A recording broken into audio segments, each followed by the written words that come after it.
नमस्कार। मेरा नाम है झारेंद्र कुमार। आज हम लोग पढ़ेंगे क्लास 11th की हिंदी बुक आरोह के काव्य खंड से चैप्टर 2 के मीरा के पद के आगे का पद। इस चैप्टर में दो पद दिए हैं, जिसमें से पहला पद को हम लोग पिछली वीडियो में पढ़ चुके हैं। आज हम लोग दूसरे पद के बारे में पढ़ेंगे। तो दूसरा पद इस प्रकार है। पग घुंघरू बांध मीरा नाची, मैं तो मेरे नारायण सु आप ही हो गई साची। लोग कहे मीरा भई बावरी, न्यात कहे कुलनाशी। विष का प्याला राणा भेज्या, पीवत मीरा हाशी। मीरा के प्रभु गिरधर नागर, सहज मिले अविनाशी।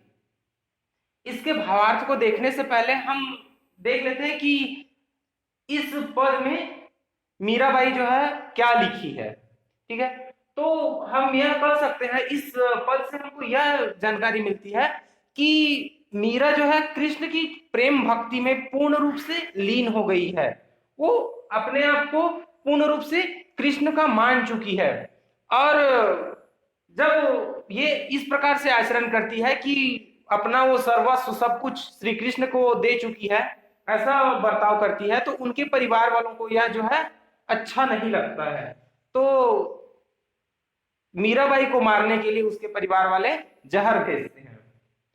ठीक है, अब देखते हैं इसका प्रसंग। अगर हम इसका प्रसंग लिखेंगे तो क्या लिखेंगे कि प्रस्तुत पद में मीराबाई पूर्ण रूप से श्री कृष्ण की प्रेम भक्ति में डूब गई है।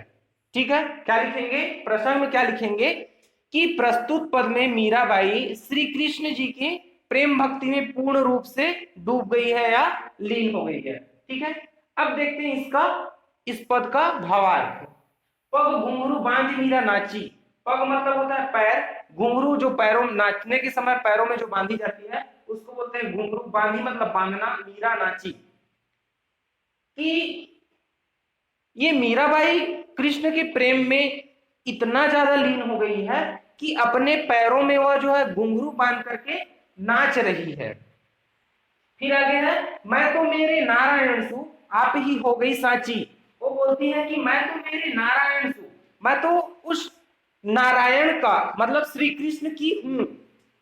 आप ही हो गई साची, साची का मतलब सच्चा या पवित्र। वह बोलती है कि मैं तो उस नारायण की हो गई हूं और उस नारायण की प्रेम भक्ति में पवित्र हो गई हूं और सच्चे रूप से उनकी प्रेम में डूब गई हूं, और अपने आप ही मतलब स्वाभाविक रूप से ही मैं उनकी हो चुकी हूं। लोग कहे मीरा भाई बावरी, न्यात कहे कुलनाशी। लोग मतलब जो उनके आसपास के लोग, कहे मतलब कहते हैं, मीरा भाई बावरी। मीरा भाई बावरी मतलब मीरा जो है बावरी हो गई है। बावरी का मतलब होता है पगली, मतलब पागल हो गई है। न्यात कहे कुलनाशी, न्यात का मतलब होता है कुटुंब परिवार। कुलनाशी, कुल का मतलब होता है कुलनाशी का मतलब होता है कुल का नाश करने वाला, कुल के मर्यादा का नाश करने वाले। ठीक है, तो इसको हम बोल सकते हैं कि मीराबाई के इस आचरण को देख करके जो उनके आसपास के लोग हैं उनको ये बोल रहे हैं कि मीरा जो है पगली हो गई, वो पागल हो गई है। जबकि उनके जो कुटुंब या परिवार के लोग क्या बोल रहे हैं कि ये तो हमारे कुल की मर्यादाओं का विनाश कर रही है, उसका नाश कर रही है, कुल का मर्यादा ही नहीं रखी है। विष का प्याला राणा भेज्या, पीवत मीरा हाशी। विष मतलब होता है जहर, प्याला जिससे में भेजा जाता है वो उसका एक पात्र है। राणा, राणा जी कौन है? विक्रम सिंह राणा, जो मीराबाई का एक वो देवर है। पीवत मीरा हासी मतलब पीवत मतलब पी करके, मीरा हासी, हासी मतलब हंसने लगी।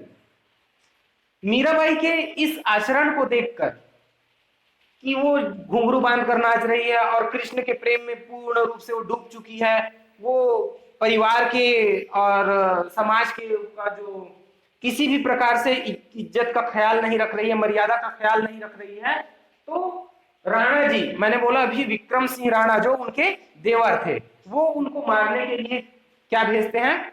विष भेजते हैं, जहर भेजते हैं। तो उसको वो पी करके हंसने लग जाती है। क्यों हंसने लग जाती है? वो आगे है, मीरा के प्रभु गिरधर नागर सहज मिले अविनाशी। मीरा के प्रभु गिरधर मतलब श्री कृष्ण को बोला गया है। नागर का मतलब होता है चतुर, चालाक। सहज मतलब स्वाभाविक रूप से। मिले अविनाशी, अविनाशी का मतलब होता है जिसका नाश ना हो, उसको बोलते हैं अविनाशी। तो इसमें है कि वो बोलती है कि वो तो पूर्ण रूप से श्री कृष्ण की हो गई है, उसको इस जहर से कोई प्रभाव नहीं पड़ने वाला है। तो हम ये कह सकते हैं कि मैं तो मीरा के रूप में, कि मीरा ये बोलती है कि मैं तो मेरे गिरधर के जो नागर है अर्थात जो श्री कृष्ण है मुझे स्वाभाविक रूप से मिल गया है। मैं उस विष को भी पी जाऊं तो भी मुझे कोई प्रभाव नहीं मिलेगा, नहीं पड़ेगा। मुझको इस चीज की कोई भी परवाह नहीं है, मैं इसको हंस करके भी पी सकती हूँ। और वह जो है इसको पी करके, जहर को, विष को पी करके हंसने लग जाती है। अब देखते हैं इस पद में भाव सौंदर्य और काव्य सौंदर्य किस प्रकार से किया गया है। तो पहला हम लिख सकते हैं कि इस पद में मीरा बाई जो है श्री कृष्ण के प्रति अपना अनन्य भक्ति भावना प्रकट की है। दूसरा बोल सकते हैं इसमें राजस्थानी मिश्रित ब्रज भाषा का भी प्रयोग किया गया है। तीसरा बोल सकते हैं हम यह इसमें संगीतात्मकता है, मतलब इसको हम गा सकते हैं। और चौथा ये बोल सकते हैं कि मीरा ने श्री कृष्ण को कई नामों से पुकारा है। जैसे कौन कौन से नाम से पुकारा है? नारायण, गिरधर, नागर और अविनाशी भी। ठीक है, नारायण बोले हैं, गिरधर बोले हैं, नागर भी बोले हैं, उसको श्री कृष्ण को अविनाशी भी कहा है। ठीक है, अगर इसमें अलंकार की बात करें तो अलंकार में हो जाएगा आपका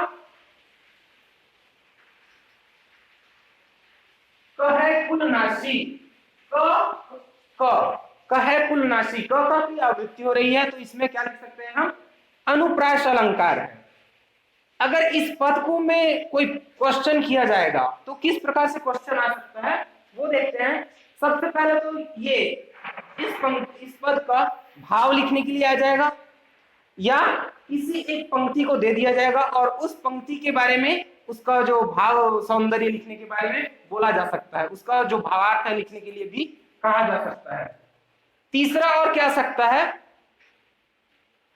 कि लोग जो है मीरा को बावरी क्यों कहते हैं, ये लोग जो है मीरा को बावरी क्यों कहते हैं। तो आपको आंसर जो मैंने व्याख्या किया उसमें पता चल जाएगा कि आखिर उसको लोग जो है बावरी क्यों कहते हैं। और एक क्या क्वेश्चन आ सकता है कि मीरा जो है पैरों में घुंघरू बांध कर ही क्यों नाचती है, क्यों नाचती है, क्यों? इसका भी आंसर मैंने इसमें दिया है, पहले ही व्याख्या किया उसमें कि वो उसके प्रेम भक्ति में पूर्ण रूप से लीन हो गई है, इस कारण से वो जो है पैरों में घुंघरू बांध करके नाचने लग जाती है। और क्या सकता है कि ये विष का प्याला राणा, तो राणा जी ने विष का प्याला किसे और क्यों भेजा है। तो आंसर आ जाएगा कि विष का प्याला राणा जी ने मीरा के लिए भेजा है। क्यों? क्योंकि वो जो है यहाँ पे है ना न्यात का है कुलनाशी, तो वो उनका जो आचरण जो है राणा जी को और उनके परिवार वालों को अच्छा नहीं लगता था। वो उनको लगता था कि ये जो है कुल का जो मान मर्यादा है उसका सम्मान नहीं कर रही है। ठीक है, थैंक यू।